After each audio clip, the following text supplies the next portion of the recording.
A paz de Deus esteja convosco. Assalamu alaikum wa rahmatullahi wa barakatuh. Agradecemos a Deus, a Ele imploramos ajuda, só a Ele adoramos e pedimos a bênção e a paz dEle a todos os seus mensageiros, aqueles que foram enviados como orientação para a humanidade, entre esses Noé, Abraão, Moisés, Jesus e por fim Muhammad. A paz de Deus esteja com todos eles. No nosso último encontro, estávamos a falar sobre o milagre linguístico do Alcorão, o milagre permanente, vivo e renovável do Alcorão Sagrado, que faz do Alcorão um sinal da profecia de Muhammad, que a paz de Deus esteja com ele e com todos os seus outros profetas. E citamos as respostas de Deus no Alcorão Sagrado àqueles que acusavam o profeta Muhammad, que a paz de Deus esteja com ele, com as mais diversas acusações.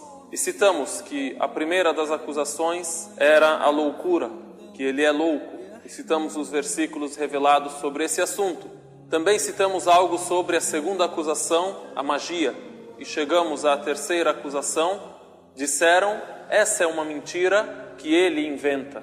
Os versículos do Alcorão e tudo o que há no Alcorão Sagrado, que na crença dos muçulmanos é a pura palavra de Deus, entre crença, entre conduta, adoração, história dos povos que nos antecederam, história dos profetas, profecias sobre o fim dos tempos, sobre a vida após a morte, tudo isso, disseram eles, é mentira. Deus Altíssimo diz, e eles se admiram de haver-lhes chegado um admoestador vindo deles. E os incrédulos dizem, este é um mágico mentiroso. وَعَجِبُوا أَنْ جَاءَهُمْ مُنذِرٌ مِّنْهُمْ وَقَالَ الْكَافِرُونَ هَذَا سَاحِرٌ كَذَّابٌ. Disseram magia porque está a atrair as pessoas, está a enfeitiçá-los e está a atraí-los. Porém, ele é mentiroso. E também em outro versículo em Surat Al-Furqan, a Sura do discernimento, logo no início, Deus Altíssimo diz, e os incrédulos dizem, este não é senão mentira, que ele forjou. Ele quem? Muhammad, o profeta. A paz de Deus esteja com ele. Isto não é senão mentira que ele forjou. E nisso outras pessoas ajudaram. Ou seja, como antecedemos, o grande milagre do Alcorão se baseia no fato de Muhammad, naquela época, ser uma pessoa analfabeta, não sabia ler nem escrever, e vivia entre os mais eloquentes árabes. Aqueles que tinham a eloquência e a língua e eram excelentes poetas. Então eles disseram o quê? E nisso outras pessoas ajudaram. Então, com efeito, a resposta de Deus a eles, então, com efeito, cometeram injustiça e falsidade. وَقَالَ الَّذِينَ كَفَرُوا إِنْ هَذَا إِلَّا إِفْكٌ افْتَرَاهُ وَأَعَانَهُ عَلَيْهِ قَوْمٌ آخَرُونَ فَقَدْ جَاءُوا ظُلْمًا وَزُورًا. Aqui cabe também uma observação. Deus enviou diversos profetas à humanidade.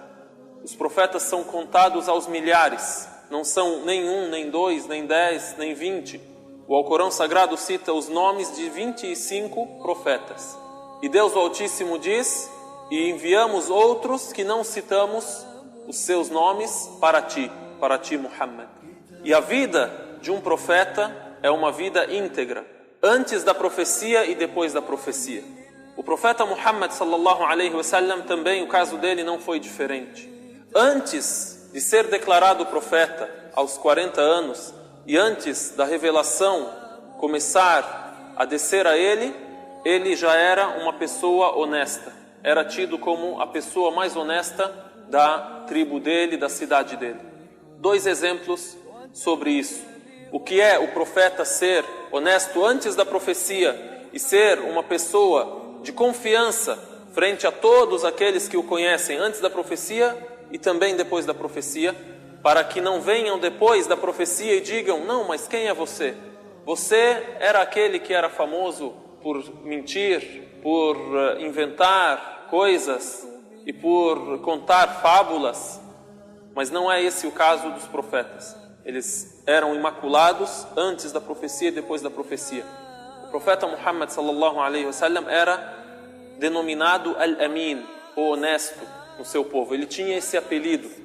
Porém, depois da profecia, quando foram sendo reveladas as palavras de Deus a ele, aqueles que se tornaram opositores a ele inventaram que ele é mentiroso. Por quê? Porque a crença nele não ia a favor dos interesses deles e não queriam largar a tradição errada da adoração aos ídolos naquela época. Então, 2 exemplos. O primeiro exemplo, certa vez, os Quraishitas estavam a reformar, a reconstruir a Kaaba, que é a casa sagrada de Deus, situada em Meca. E quando chegou a hora deles colocarem a pedra preta, Al-Hajar al-Aswad, que tem um valor muito importante, e é narrado que é uma pedra que desceu do céu quando Abraão, a paz de Deus esteja com ele, construía a casa sagrada junto com seu filho Ismael. Então brigaram, disseram: quem é que vai ter a honra de colocar essa pedra, esse último bloco no seu lugar? Todos queriam ter essa honra. Então disseram: o primeiro que entrar para a casa sagrada, o primeiro que avistarmos vindo em direção a nós, será o juiz entre nós. Então o primeiro que entrou foi Muhammad, a paz de Deus esteja com ele. Nessa oportunidade ele tinha cerca de 20 anos, estava longe ainda da profecia. Então quando ele entrou, todos disseram: veio Al-Amin, chegou o honesto, a ele vai ser o nosso juiz. O que ele disser, o que ele sentenciar, nós seguiremos. Então Muhammad, que a paz de Deus esteja com ele, entrou. E disseram para ele: esse é o nosso problema, estamos a reformar e todos nós queremos ter a honra de colocar a pedra preta, este último bloco que falta para a reconstrução e a reforma que estamos a fazer em Al-Kaaba. Então ele teve uma ideia. Ele ordenou que trouxessem um tecido onde cabia a pedra. E ordenou que um representante de cada casa ou de cada tribo segurasse numa parte desse tecido. E ele mesmo, depois que eles seguraram e elevaram o bloco, ele segurou esse bloco, essa pedra, e o colocou no seu lugar. Então esse é o primeiro exemplo. Quando ele entrou, quem está entrando? Muhammad.